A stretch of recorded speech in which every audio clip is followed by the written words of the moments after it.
আমি চম্পা recipe house থেকে আমি চম্পা বই করছি, রেসিপিটি তোমাদের সাথে শেয়ার করছি। আজকে আমার এখানে হলো তোমাদের সাথে যেটা শেয়ার করব সেটা হলো এত গরমে ফলি মাছ দিয়ে আম দিয়ে আলু দিয়ে একদম পাতলা ঝোল, ঘরোয়া ঝোল, কোনো রকম কোনো কিছু না, বিশাল গরমে এরকম রেসিপি।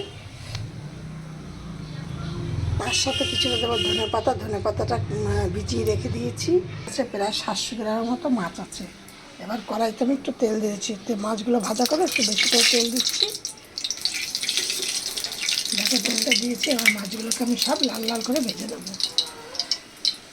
দেখো মাছগুলোকে এভাবে ভেজে নিয়েছি। এবার আমি কড়াইতে তেল দিয়ে দিচ্ছি কিছুটা, একবারই তেলটা দিয়ে ফোড়ন দিয়ে আলুগুলো একবারে ভেজে নিয়ে করে ফেলবো। এবার এইখানে দিচ্ছি কালো জিরে আর সাদা জিরে ফোড়ন। যেহেতু আমার ফলি মাছটা ছোটো ছোটো ফলি মাছ, ছোটো একদম ছোট ভালো লাগে, মানে এরকম সাইজটা ভালো লাগে, অথবা একটু বড় ভালো লাগে। মাঝের সাইজটায় প্রচণ্ড কাঁচটা হয় বলে আমরা মাঝের সাইজের ফলি মাছটা কিনি না, এরকম মাছগুলো কিনি। সেহেতু আমরা এর মধ্যে আর গরম মশলা দেবো না। এবার আমি আলুগুলোকে এর মধ্যে দিয়ে দিচ্ছি। আলুর মধ্যে সামান্য একটু নুন দিয়ে দিলাম, আর এখানে মশলার মধ্যে কিছুটা নুন নিয়ে নিলাম।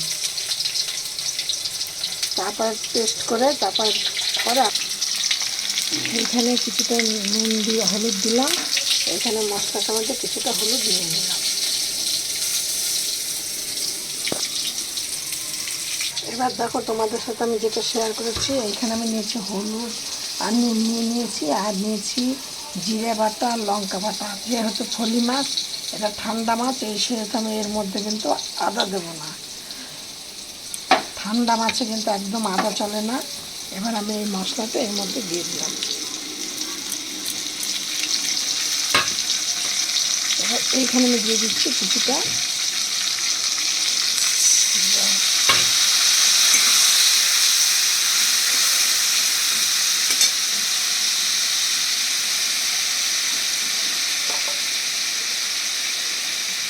এখানে একদমই অল্প একটুখানি কাশ্মীর লঙ্কার গুঁড়ো দেবো, সামান্য কালার হওয়ার জন্য। এটা কিন্তু এখন একটু বারবার নাড়তে হবে, কারণ তলা যদি লেগে যায় তাহলে কিন্তু তরকারিটা একটু কেটে খেতে লাগবে।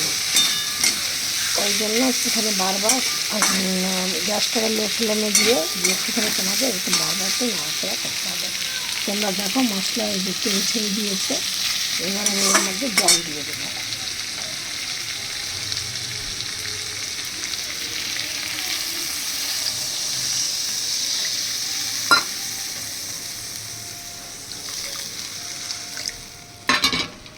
আর জল দেবো না, এটা আমার বেশ পাতলা পাতলা ঝোলতে হবে।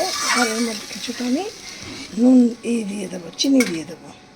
মশলার মধ্যে দিলে ভালো হতো, কিন্তু মশলা দিতে আমার ভুল হয়ে গেছে।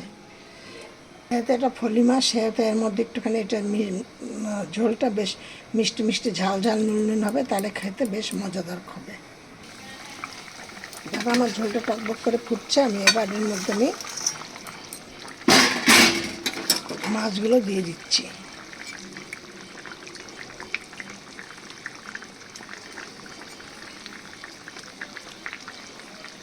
এটা কিন্তু আমি একদম ছোটোবেলায় মা মাসির কাছে যেমন আমি ফলি মাছ আলুর পাতলা ঝোল খেয়েছি, আমি সেরকমই কিন্তু করছি। পুরানো দিনের রান্না এটা। এবার এইখানে আমি দিয়ে দিচ্ছি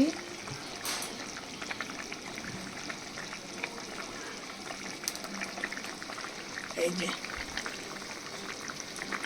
ধনে পাতা কুচি।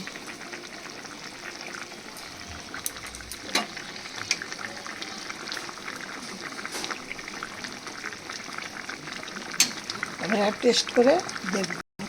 একদম প্রথমে তোমাদের সাথে শেয়ার করেছিলাম যে আমি টেস্ট করে দেখে তারপর নুন দেবো। আবার একটুখানি নুনটা লাগলো। তোমাদের সাথে আমি একটা গোপন টিপস শেয়ার করছি, যেটা হলো গোপন টিপস হলো, তোমরা যখনই দেবো কোনো তরকারি বসাবে, তখনই যদি হয়ে আসে তাহলে দেখবে এরকম পাশ দিয়ে এরকম করে হবে, তাহলে তোমরা বুঝবে সেই তরকারিটা একদম পারফেক্ট হয়ে গেছে। এবার আমি এর মধ্যে দিয়ে দিচ্ছি এই যে, আমি টমেটো কুচি দেইনি, আমি দিচ্ছি এর মধ্যে আলু এই আম কুচি। এবার আমি এটাকে নামিয়ে দেবো।